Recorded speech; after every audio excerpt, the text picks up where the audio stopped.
రెడ్డి గారు నుంచి అక్కడ తెలుగుదేశం పార్టీ తెలంగాణ తెలుగుదేశం పార్టీ జనస్వాగతం కల్పించింది. ఇవాళ అక్కడ ఉన్న సీఎం రేవంత్ రెడ్డి గారితో ముఖ్యంగా మనకు రావాల్సిన ఏదైతే విభజనలో రావాల్సిన ఏదైతే ఉందో దాని మీద చర్చించారు. ఎలా వస్తుంది?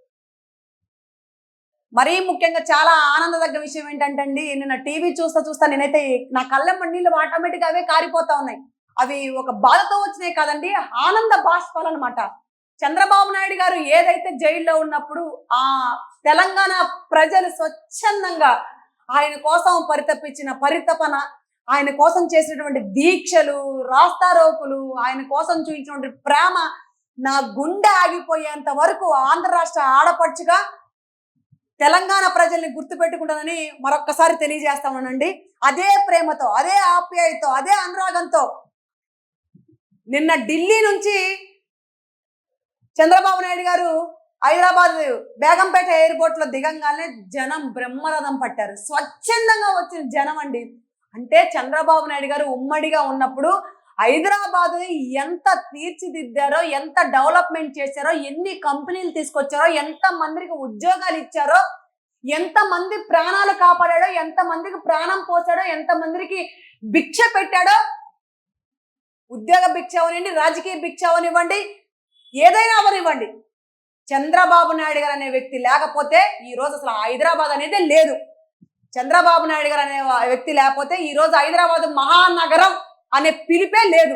చంద్రబాబు నాయుడు గారు అనకపోతే ఈ రోజు అక్కడ అభివృద్ధే లేదు. చంద్రబాబు నాయుడు గారు అనే వ్యక్తి లేకపోతే అక్కడ కంపెనీలే లేవు, ఉద్యోగాలే లేవు. అలాంటి నాయకుడు ఆయన. అభివృద్ధి చేసిన నాయకుడు, హైదరాబాద్ని తీర్చిదిద్దిన నాయకుడు, డెవలప్మెంట్ చేసిన నాయకుడు. ఇతర దేశాలు కూడా హైదరాబాద్ వైపు చూస్తా ఉన్నాయంటే కేవలం చంద్రబాబు నాయుడు గారు పెట్టిన భిక్ష, కేవలం చంద్రబాబు నాయుడు గారు చూపించిన దారి, కేవలం చంద్రబాబు నాయుడు గారు చూపించినటువంటి ఆయన విజన్ హైదరాబాద్. కాబట్టి ఆయన మంచితనాన్ని, ఆయన విజన్ని, ఆయన పరిపాలనని, ఆయన అభివృద్ధిని ప్రజలు తెలుసుకొని హైదరాబాద్లో స్వచ్ఛందంగా వర్షం వస్తున్నా సరే తడుస్తూ నాయకుడి కోసం ఎదురు చూసిన పరిస్థితి, నాయకుడికి ఘన స్వాగతం పలికిన పరిస్థితి, ప్రజల్ని మమేకమై ప్రతి ఒక్కరికి చేతులెత్తి నమస్కరించిన నాయకుడు, ప్రజల గుండెల్లో చిరకాలం నిలిచిపోయే నాయకుడు నా నారా చంద్రబాబు నాయుడు గారు. ఇంతకన్నా ఆనందం ఏం కావాలండి? బతికిన 4 రోజులైనా నందై బ్రతికితే చాలు, పందై 10 ఏళ్ళు బతకాల్సిన అవసరం లేదు. చంద్రబాబు నాయుడు గారు కోరుకునేది అదే, నందిలా బ్రతికితే చాలని. దౌర్భాగ్యుడు, దుర్మార్గుడు, నీచ నికృషుడు జగన్మోహన్ రెడ్డి పందై 10 ఏళ్ళు బతికి దోచుకొని దాచుకొని మింగేసి వెనకమాలన్నీ ఆస్తులు కూడగట్టుకు అందులో తగలేసుకోవాలనుకుంటాడు. కాబట్టి ఆయనకి ఈయనకి నక్కకి నాగలోకానికి ఉన్నంత తేడా ఉంది. కాబట్టి ఈరోజు హైదరాబాద్ ప్రజలు ఆయన్ని రీతిలో ఇష్టంగా ఆయన్ని కావాలని కోరుకున్నారు కాబట్టి బ్రహ్మరథం పట్టారు. ఈరోజు ఏదైతే రేవంత్ రెడ్డి గారు ఈరోజు ముఖ్యమంత్రి వర్యులు నారా చంద్రబాబు నాయుడు గారు ఇద్దరు భేటీ అవుతూ ఉన్నారు. మీకు తెలియదేవి కాదు, ఇద్దరు సుపరిచితులే. ఇద్దరి మధ్యలో కూడా ఎటువంటి విభేదాలు లేవు, ఎటువంటి తగాదాలు లేవు.